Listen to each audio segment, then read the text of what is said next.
রাষ্ট্রবিজ্ঞানের এত জ্ঞান বর্তমানে কোনো সংবিধান বিশেষজ্ঞরও নাই। বিএনপি চাইলেও পুরনো রাজনীতি থেকে বের হয়ে আসতে পারবে না, তার দল ভেঙে যাবে, পারবে না। ইভেন এনসিপি আজকে যে কারণে বলছে, এনসিপি এখন পর্যন্ত পলিটিক্সটা ফুল ফেজ শুরুই করে নাই, এই জন্য সে বলতে পারছে। কিন্তু এটা তো সত্য কথা, আওয়ামী লীগের পুনর্বাসন ছাড়া এনসিপির পলিটিক্স দাঁড়াবে না। বিএনপি যখন সাইজ হয়ে যাবে মোটামুটি, সেটা ইন্ডিয়ার মাধ্যমে হোক, এজেন্সির মাধ্যমে হোক, XYZ আরো অনেকের মাধ্যমে হোক, এরপর একটা জামাতের উপরে আসবে। তো বিএনপি যে কয়দিন পারলো তো পারলো, জামাত পারবে না 3 দিনও। এরপরে চূড়ান্ত খেলাটা হবে এনসিপির সাথে। সম্ভবত এই জুলাই থেকে আগামী 6 মাস হোক, 1 বছর হোক, বাংলাদেশ প্রচন্ড ক্রাইসিসের মধ্য দিয়ে যাবে, প্রচন্ড। এবং এই ক্রাইসিসটা আজকে বিএনপির যে ক্রাইসিসের মধ্য দিয়ে শুরু হচ্ছে, আমরা এটা ভাবার কারণ নাই যে এইটা থেমে গেলে ক্রাইসিসটা এখানেই থেমে যাবে। এটা বিএনপির সাথে ঘটবে এর কিছুদিন পরে। বিএনপি যখন সাইজ হয়ে যাবে মোটামুটি, সেটা ইন্ডিয়ার মাধ্যমে হোক, এজেন্সির মাধ্যমে হোক, XYZ আরো অনেকের মাধ্যমে হোক, এরপর একটা জামাতের উপরে আসবে। তো বিএনপি যে কয়দিন পারলো তো পারলো, জামাত পারবে না 3 দিনও। এরপরে চূড়ান্ত খেলাটা হবে এনসিপির সাথে, এবং এনসিপি পারবেই না। তো ফ্যাক্ট হলো আমাদের দুটো লড়াই একসাথে করতে হবে। আমরা কোনো রাজনৈতিক দলকে এককভাবে এই দেশকে বর্গা দেই নাই।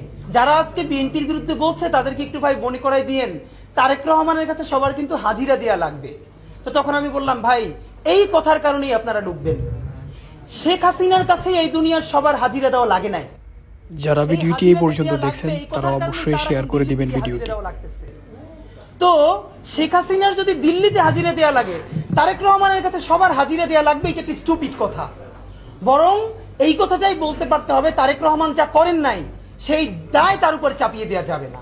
তারেক রহমান যা ভালো করেছেন, ভেরি গুড, সেটা আমাদেরকে বলতে পারতে হবে। প্যারালালি আমরা এই রাষ্ট্র কায়েম করতে চাই, তারেক রহমানও সমালোচনার ঊর্ধ্বে নন, এবং তিনি ভুল করলে তার সামনে বসেই সমালোচনা করে পারতে হবে। এবং সেজন্য আমার রাস্তায় ধরে কেউ বলবে না যে তারেক রহমানের কাছে কিন্তু আপনার যাওয়া লাগবে। তখন বললাম, ভাই হাসিনার কাছেই তো সবার যাওয়া লাগে নাই, তারেক রহমান সাহেব তো আরো অনেক পরের কথা। তো এর মানে হলো আমাদের সামাজিক মনস্তত্ত্ব। আজকে যেই সমস্যা বিএনপির, এটা কালকে জামাতের সাথে ঘটবে, পরশু এনসিপির সাথে ঘটবে। কিন্তু অত্যন্ত সচেতন একটা জায়গা আমাদের বোঝা উচিত, আজকে যেটা বিএনপির সাথে হচ্ছে পরশু জামাতের সাথে হবে, তারপরে দিন এনসিপির সাথে হবে, এরপরে পুরো একটা অ্যাপলিটিক্যাল রাষ্ট্র কায়েম হবে। এরপর এখানে আধা সুশীল, আধা এনজিও, ওয়েস্টের অনেকগুলো গ্রুপ মিলে এখানে ভিডিওটি যারা এই পর্যন্ত দেখছেন তারা অবশ্যই ভিডিওটি শেয়ার করে দিবেন। এবং এই যে আলাপগুলো আমরা আজকে করতে পারছি, সেই আলাপটা আমরা করতে পারবো না। তো এই জন্য আমাদের যেটা ভীষণভাবে পলিটিক্যালি কারেক্ট থাকা দরকার, সেটা হলো বিএনপির সাথে আমাদের স্ট্যান্ড দুটো থাকা দরকার। একটা হলো বিএনপি যেহেতু দাবি করেছে সব থেকে বড় দল, সুতরাং সব থেকে বেশি গালিটা তাকে সহ্য করতে পারতে হবে।